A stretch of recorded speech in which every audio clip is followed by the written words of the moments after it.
Terima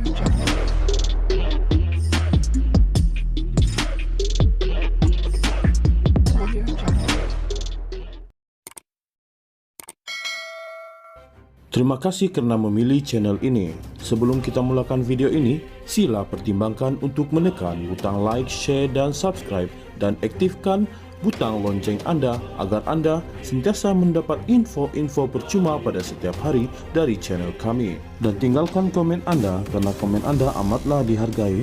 Terima kasih.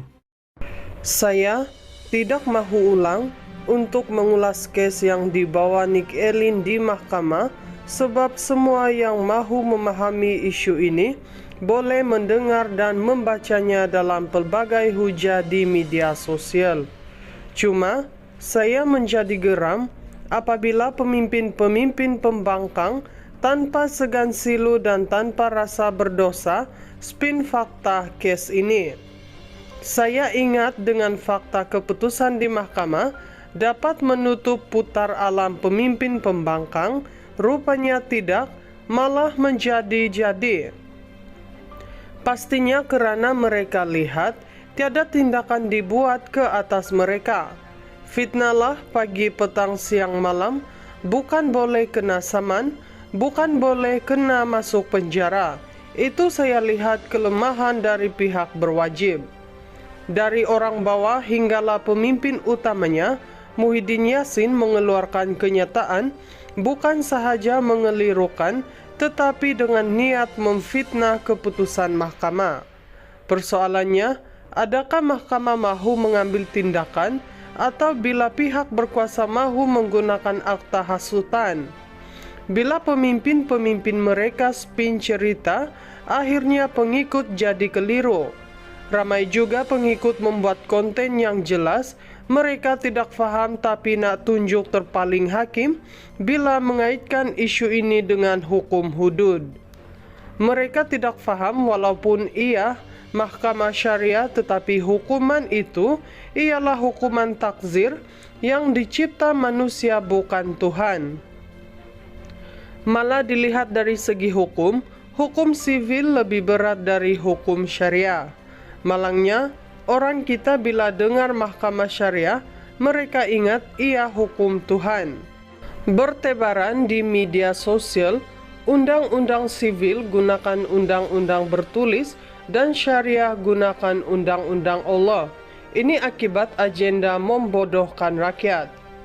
Mana tidaknya, Ustaz Fawaz Matjan mengulas, apabila hukum Tuhan tidak diikuti, habis caca merbah negara kita. Saya tidak tahu sama ada ustaz ini tidak faham isu atau sengaja mahu tunggang agama dalam kes ini. Apa itu hukum takzir? Hukum takzir adalah hukuman yang tidak ditentukan dan ditetapkan kadarnya oleh syarak Al-Quran dan hadis. Ia adalah hukuman yang dibuat di dun kelantan sahaja. Kata seorang lawyer kepada saya, Allah, aku mudahkan faham untuk orang yang bukan dalam bidang guaman. Dia macam ni, diorang macam copy paste dengan undang sivil, cuma tukar hukuman dan sebab itu berlaku pertindihan. Itu yang tengok, hukuman syariah pula lebih ringan dari sivil. Golongan ini bangga dapat membodohkan rakyat, seperti mana Inggris bangga membodohkan orang Melayu suatu ketika dahulu. Golongan ini suka orang Melayu bodoh supaya mereka boleh jadikan rakyat benteng untuk berkuasa. Hingga rakyat yang dibohongi keliru. Dapat kita lihat mereka menulis Islam terancam, angkara Cina di-EP, hukum Allah ditentang, lawan Sultan Kelantan, hakim murtad dan bermacam-macam lagi yang isu sebenar tiada kaitan dan kena mengena dengan hukum Allah. Mulalah mereka menyerang pribadi Nick Elin, dikatakan pengikut SIS, Sister in Islam, tidak menutup aurat, pendukung Islam liberal, dan penyokong PMX. Saya kata mereka masuk perangkap kerana beranggapan Nick Elin adalah penyokong PMX atau kerajaan perpaduan. Saya sejujurnya tidak bersetuju serangan pribadi tersebut. Saya hanya bersetuju dengan Nick Elin isu ini atas faktor fakta. Akhirnya terbongkar, Nick Elin adalah ahli muafakat nasional yang ditubuhkan Anwar Musa seperti tersebar di media sosial. Siapa Anwar Musa? Pemimpin Pakatan Nasional yang bersama dengan PAS. Harap pihak media bertanyakan status Nick Elin kepada Anwar Musa. Benarkah seperti didakwa, Nick Elin adalah ahli muafakat nasional yang menyokong PN? Orang PN pula? Apa komen Anda andai Nick Elin sebenarnya sebahagian dari Anda jika benar keahliannya itu?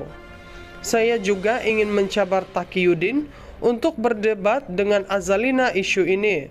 Saya cabar Wan Faisal berdebat dengan Fadlina Siddiq dalam isu ini, dan saya cabar Ustaz Fawaz berdebat dengan Dr. Rozaimi secara intelektual. Saya syorkan mana-mana podcast seperti Keluar Sekejap dan lain-lain menjadi host untuk debat tersebut. Jika pemimpin pembangkang ini berani mempertahankan hujah mereka dalam debat tersebut bahwa mahkamah telah menghina hukum Allah dan tiada hukuman untuk penzina dan peliwat lagi kerana kemenangan Elin. Jika mereka boleh buktikan, saya sendiri akan sertai PN. Tanya saya, mereka tidak akan berani sahut cabaran ini sebab mereka tidak mahu tembelang mereka pecah. Mereka hanya berani berhujah dan pengikut mereka kerana tahu pengikut yang dibodohkan tidak berani bertanya dan berdiskusi secara kritikal isu-isu begini.